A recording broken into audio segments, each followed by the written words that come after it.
Hi everyone, so yesterday I popped into Dobbies to have a look around at the plants, and yeah, I came back with some new houseplants that I have to share with you. And the first one is this huge Tradescantia. I believe this is the Tradescantia quadricolor. I think that's the one. It doesn't really have a label as usual, but look how full and lush it is, and look at all those beautiful colours as well. I could not resist this one. It has so many beautiful colours in it, and yeah, it's quite a full plant too, as you can see.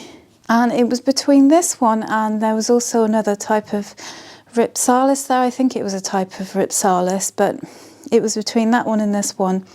And yeah, this one won because yeah, I just absolutely love it. And I tested the soil when I got home and it was absolutely bone dry. So it has been watered today and it's still looking lovely though. This one must have been new in because I definitely didn't see it last time I was in there. And yeah, this is just absolutely stunning. I absolutely love it. I'm not sure where I'm going to put it yet, but I think I'm going to hang it maybe on my plant shelf. I'm going to have a bit of a rearrange in my plant room because it's getting a bit of a mess and I feel like I need to kind of refresh and reset it, tidy up, rearrange my plants. So that's what I have planned for tomorrow, and yeah, I shall find this one a place then whilst I'm doing my rearrange. But I absolutely love it. It really is stunning and I'm absolutely thrilled to have added this one to my collection.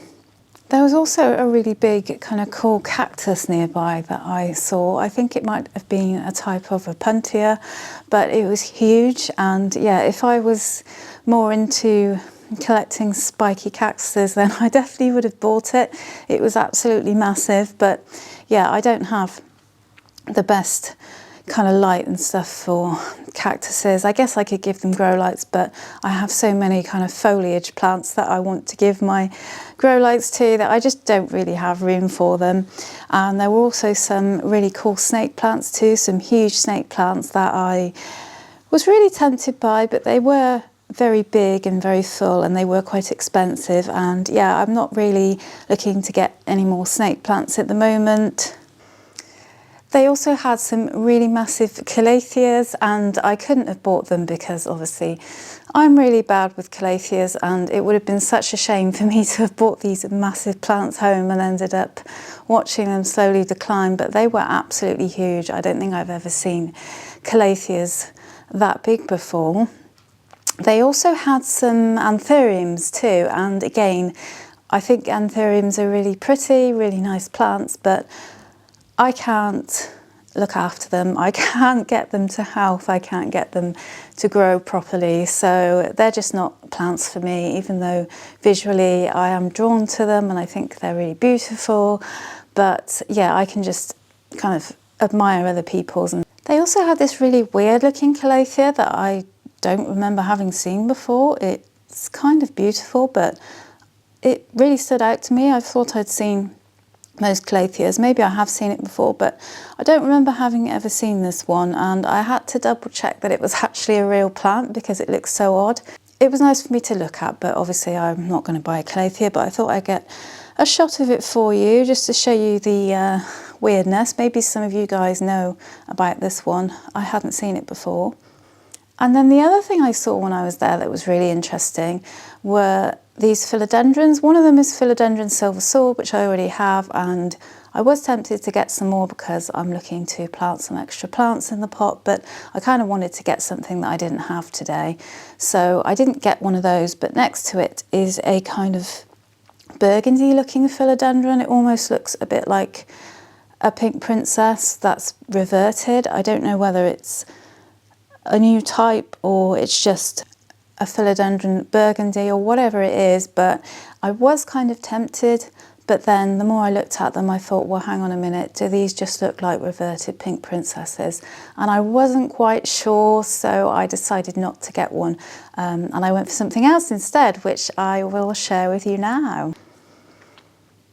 So instead of one of the philodendrons, I decided to get a Rhaphidophora tetrasperma, and I've been looking out for this plant since last year. I first found out about this one probably about 12 months ago, and it was on my wish list last year, but I just did not see one of these anywhere, so I didn't manage to get it. So I was really thrilled to have come across this one yesterday. And when I first came across these in Dobbies, the first couple I came across, they looked like they were suffering from root rot. One of them had really yellow leaves, and yeah, the soil was really wet, so it looked to me like it was rotting. And at that point I thought, oh, okay, I'm not going to get this plant because the ones they've got are unhealthy. And then as I walked around the shop, I found some more, and I picked this one, which in my opinion was the best one there. Obviously I picked the best one I could. It's not perfect, but plants are not perfect. You probably won't find a plant that's perfect, but yeah, I have been doing a lot of research on care for this one. Some people are kind of saying it's easy to care for, other people are saying that it's super prone to root rot. I'd be really interested to know if you have any experience with this one. I'm hoping it's not too fussy, but we will see. This one does have some really mad aerial roots. And yeah, there's quite a lot of plants in the pot here. I did do a full inspection for pests, of course. I did an inspection in the shop, and then I also put this in front of a grow light today and tried to see if there was anything going on, and it doesn't appear to have anything wrong with it. Hopefully it's okay. A few of the newer leaves look a little bit damaged, but that could just be mechanical damage because presumably they import these plants from somewhere and they have to go on a journey to get to the shop. So, you know, there's bound to be damage in transit, isn't there? But yeah, I'm really happy to have added this plant to my collection. As I say, I've kind of had it low-key on my wish list since last year. At the beginning of last year, I'm pretty sure it was actually on my physical wish list, because I usually make a wish list video at the beginning of the year, but there are also, it kind of changes throughout the year, so there will be more plants that I didn't have on there that are on my wish list in my head, and so I kind of have a wish list in my head as well. It's not necessarily all on camera, but if I remember rightly, and I have a terrible memory, I'm pretty sure this one was on my list, actually the video list that I made last year. But yeah, I didn't really think I was going to get this one, and it was quite a surprise to see it, so I was really happy to get hold of this one. And yeah, I'm just hoping that I can keep it alive. I hear it's a very fast grower. That is one thing that I hear a lot of people saying, that it grows super, super fast. So that's good. I don't know if that will be the case when it's cold. As I say, if you have this plant, I would absolutely love to hear your personal experience of it. I really would. There's nothing like learning from other people's experience. And also, it will be different for all of us. Now, I really would love to get this one into a new wild draining soil, but I'm kind of employing a rule of not repotting too soon when I buy new plants at the moment, because I don't want to shock them, especially when we're in the middle of winter and it's a bit cold and things aren't all that ideal for them. So I'm going to leave it as it is, and I'm going to hope that it will be okay.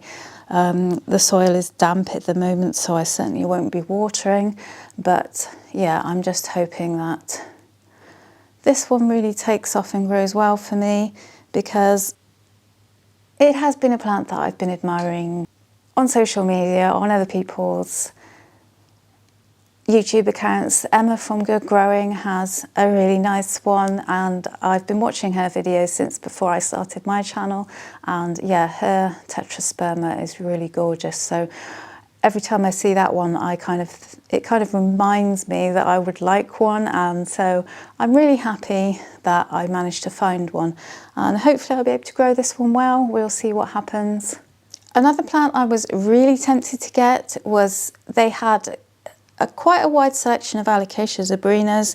They were all over the stall, so they must have just got a delivery. And I know I already have one of these, but my thought was it would be cool to get another one so that I can kind of pot it up with mine. But we're in the wrong time of year. It's winter. I'm not going to be doing any repotting, especially on an alocasia at this time of year. So I thought best not to. I left it, but I did kind of consider it for a moment. They also had some massive ZZ plants, and you probably can't really tell the scale from the clip, but they were huge. And yeah, I thought mine was fairly large, but now mine seems really minuscule compared to this one. This one was half the size of me. They were £50, so it was a pretty good price, I'd say, considering how large they were. Now, they also had some Aglionemas, and rarely do they have Aglionemas in Dobbies. I don't see them around an awful lot, and I was just so tempted by them, but they only had one of each type of Aglionema, and so there wasn't really much choice for me to choose the plant that I wanted. You know, you like to have a bit of a choice, or at least I do, so that I can choose the healthiest plant. They all had a little bit of something that I wasn't quite comfortable with, and with them being quite expensive for just usually one plant in the pot, I didn't really want to buy them when I wasn't sure about the quality.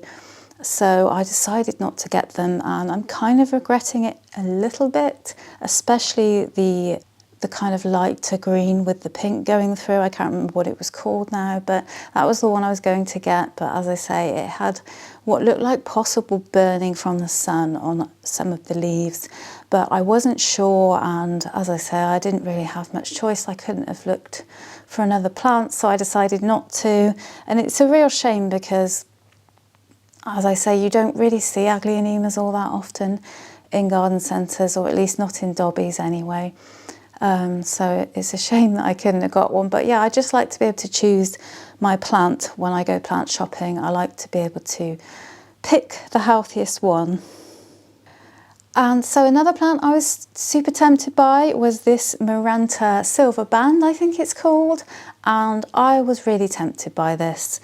I've seen these before, and I've afterwards regretted not buying them. So when I saw it, I thought I'm going to buy this, and I kind of picked it up. There were only two there, and again, both of them didn't really have the healthiest appearance. They were kind of mostly healthy, but there were some leaves which had what looked like nibbled out holes on them, and even though it wasn't every leaf, and maybe it was just a pest that's now gone, I just wasn't comfortable buying it in case the pests were lurking in there somewhere. And with Marantas, I find that pests are really difficult to control. My Maranta Fascinator, I recently had to chop and prop. I put it all inside a heated prop box because it had pests, and it was just proving really difficult to kind of manage the pests. Marantas have super thin leaves, so the constant spraying down tends to kind of affect them a bit, and also they have loads of nooks and crannies that the pests can kind of hide in. So yeah, I didn't buy it for that reason, because I thought, well, if it ends up having problems like my other Maranta, I don't really fancy another Maranta to kind of nurse and constantly back to health. They're lovely and they're so easy until they have problems, and as I say, it's just really difficult to keep spraying them down, and it's almost impossible to control pests with there being all these little nooks and crannies that the pests can get into. And yeah, that was pretty much it. They did have loads of really nice plants in Dobbies. To be honest with you, Dobbies rarely ever disappoints me. I always manage to find more than one plant that I want, and as I say, I did have to choose between some plants today. I definitely might go back for the other cactus that I saw, the jungle cactus. I really do like that one, and I kind of wish I'd bought it, but as I say, I decided to go for the Tradescantia. But I think next time I go there, if it's still there, if they still have a good one, I may buy it. So if it's meant to be, I will find it again. If it's not meant to be, then I won't find it again. I did also have a little look in the sale section. There wasn't really anything that I wanted to get. They did have some cool Tradescantias that I previously wanted to buy, but they were in really bad condition, and I decided not to bother. Thanks for watching today. I really hope you enjoyed the video. As always, give it a thumbs up if you did, and until next time guys, take care.